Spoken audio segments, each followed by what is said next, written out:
warahmatullahi wabarakatuh.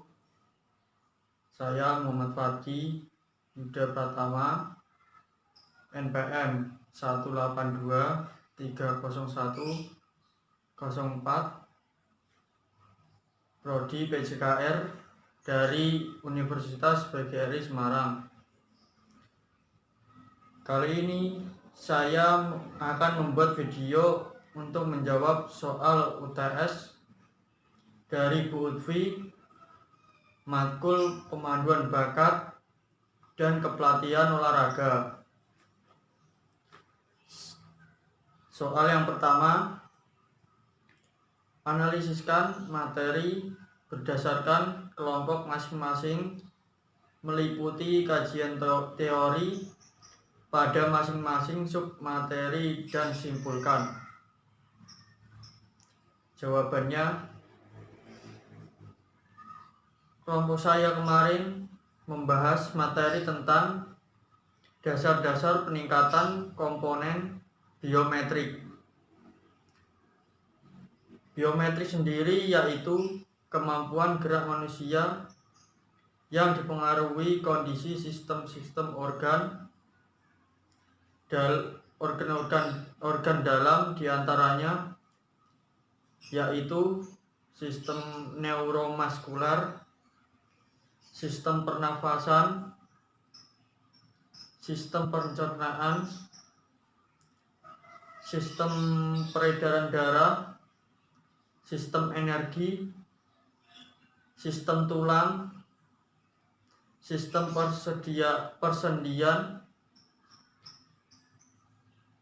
Jenis-jenis komponen biometrik. Yang pertama yaitu kekuatan.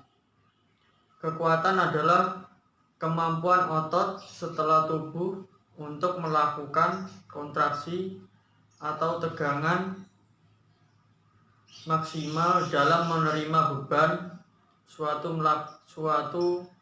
melakukan aktivitas, dan sangat penting guna meningkatkan fisik seseorang secara keseluruhan.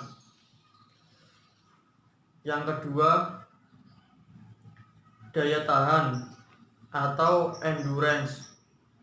Daya tahan adalah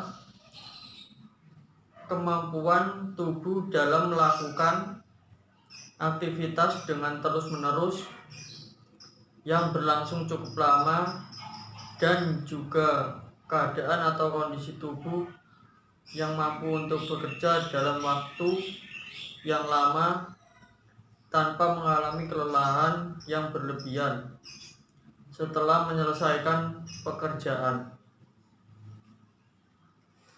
Yang ketiga, kecepatan atau speed.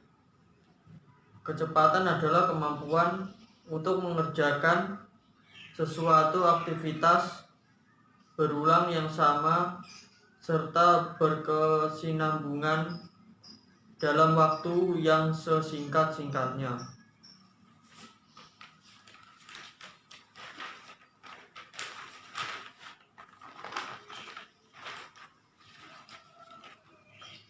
Yang keempat, kelentukan atau flexibility. Kelentukan adalah kesanggupan tubuh atau gerak anggota tubuh untuk melaksanakan gerak pada sebuah atau beberapa sendi seluas-luasnya, atau kemampuan untuk melakukan gerak persendian melalui jangkauan gerak yang luas. Yang kelima, ketepatan. Ketepatan adalah kemampuan tubuh untuk mengendalikan gerakan bebas menuju ke suatu sasaran, atau kemampuan seseorang dalam mengendalikan gerak-gerak bebas terhadap suatu sasaran. Yang keenam, yaitu reaksi. Reaksi adalah kemampuan tubuh atau anggota tubuh untuk bereaksi secepat mungkin ketika ada rangsangan yang oleh reseptor somatik atau kimotestik atau vestibulan, atau kemampuan tubuh untuk memberikan jawaban secepatnya secara kinetis terhadap suatu rangsangan. Yang ketujuh, keseimbangan. Keseimbangan adalah kemampuan tubuh untuk melakukan reaksi atas setiap perubahan posisi tubuh sehingga tubuh tetap stabil, terkendali, atau wujud dari kemampuan tubuh memelihara posisi diam atau bergerak dengan maksud tertentu sambil melawan tenaga gravitasi. Yang kedelapan, daya peledak atau power. Daya ledak adalah kemampuan untuk melakukan aktivitas secara tiba-tiba dan dengan menggerakkan seluruh kekuatan dalam waktu yang singkat, atau kemampuan otot untuk berkontraksi dengan kekuatan maksimal dalam waktu yang singkat. Yang kesembilan, kelincahan.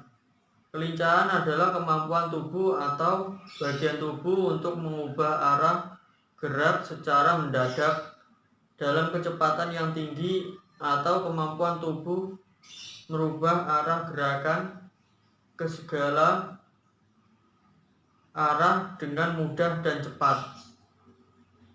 Yang kesepuluh, koordinasi.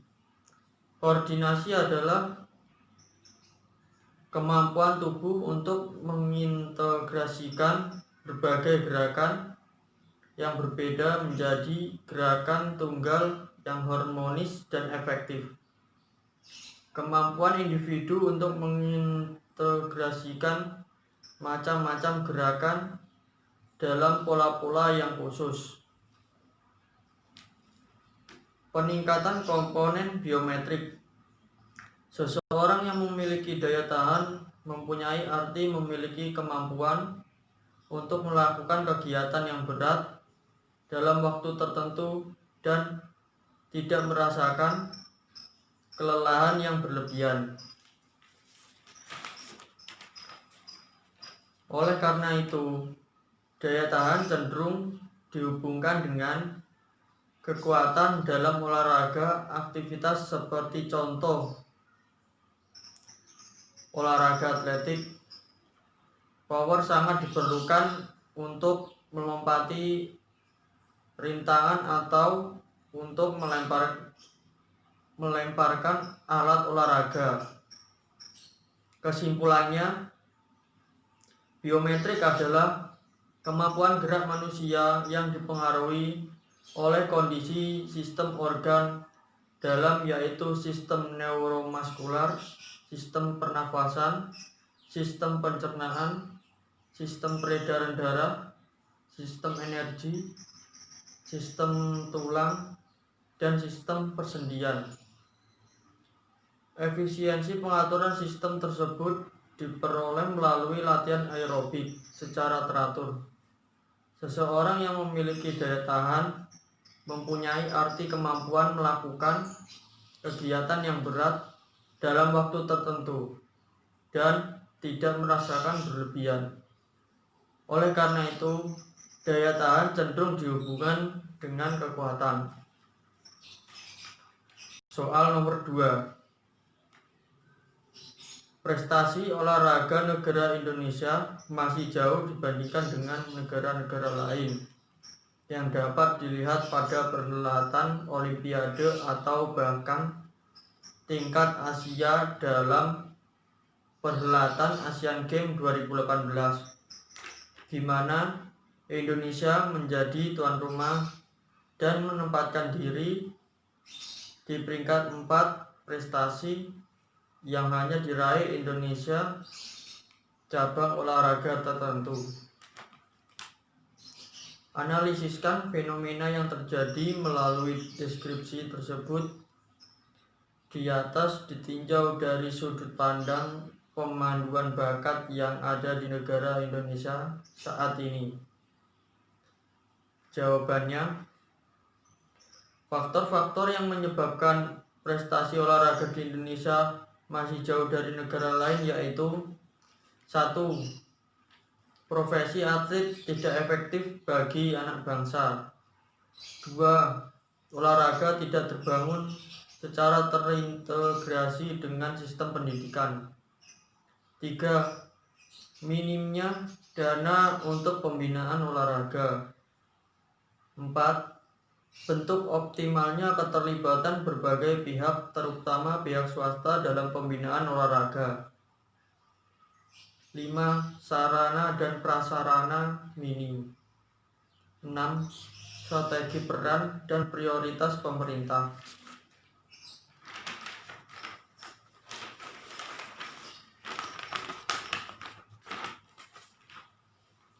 Dari sudut pandang pemanduan bakat.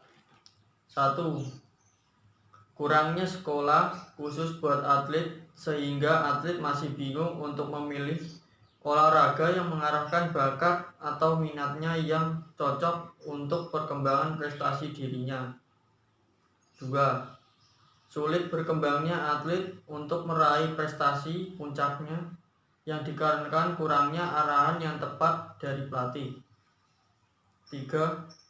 Kurangnya dukungan dari pemerintah sehingga atlet yang dinilai bagus di masyarakat tidak dapat mengembangkan prestasinya di cabang kejuaraan nasional. 4. Kurangnya penyeleksian dan pembinaan atlet yang tepat seperti atlet baru dipilih di usianya yang sudah dewasa. Seharusnya pemilihan atlet harus dilakukan semenjak di bawah usia remaja atau masih anak-anak, sehingga mendidik dan mengembangkannya lebih mudah, dan dia dapat mengembangkan prestasi puncaknya di usia dini atau anak-anak. Soal nomor 3. Jika saudara sebagai pelatih, bagaimanakah cara Anda memotivasi seorang atlet yang sedang tidak mengalami kepercayaan diri dalam bertanding? Jelaskan. Jawabannya, 1. Memberikan arahan atau cara dan juga trik kepada atlet yang kurang percaya diri, seperti pada saat voli, apabila kamu pada saat mau pancing tidak yakin. 2. Memberikan semangat langsung seperti, ayo semangat, kita pasti akan menang. Itu akan membuat motivasi atau kepercayaan diri atlet semakin meningkat dan bisa meraih kemenangan. Yang ketiga, memberikan arahan yang positif seperti, kamu kalau mau smash, pukul saja skuadmu. Nanti apabila kena blok lawan akan jauh dari lapangan dan kita akan mendapatkan poin. Soal nomor 4. Untuk mendapatkan calon atlet yang kelak diharapkan mendapatkan prestasi yang tinggi, diperlukan beberapa upaya dan tahapan. Analisiskan tahapan dan upaya yang dapat dilakukan serta hal apa saja yang sering dihadapi pada proses pemanduan bakat. Jawabannya, 1. Mencari calon atlet yang benar-benar berbakat dalam satu cabur sehingga dia dapat meraih puncak prestasinya. 2. Memilih calon atlet pada umur yang muda sehingga lebih mudah mengarahkan dan membeli pembinaannya. 3. Memonitor calon atlet tersebut secara terus-menerus agar teratur sehingga dia benar-benar memiliki jiwa atlet sehingga bisa meraih prestasinya. Yang sulit dihadapi dalam proses pemilihan atlet yaitu: 1. Atlet sulit memahami arahan dari pelatih.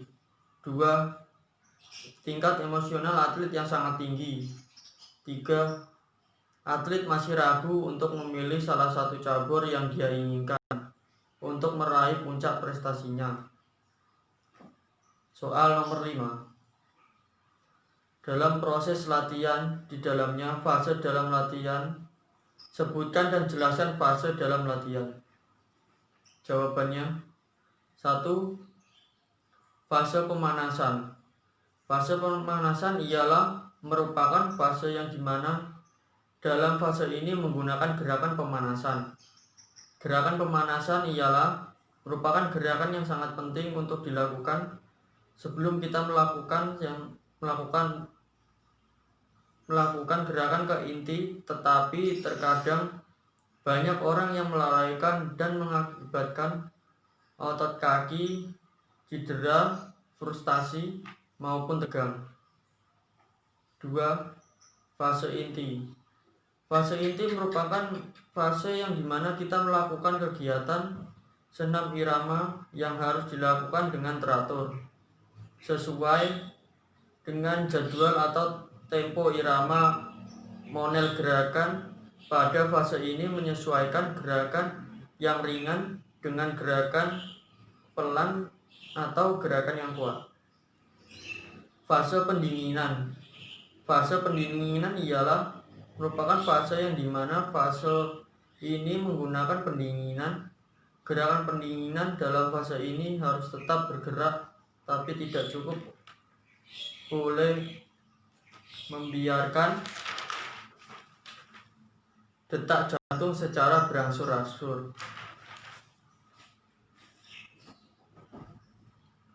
Sekian video jawaban UAS pemanduan bakat dan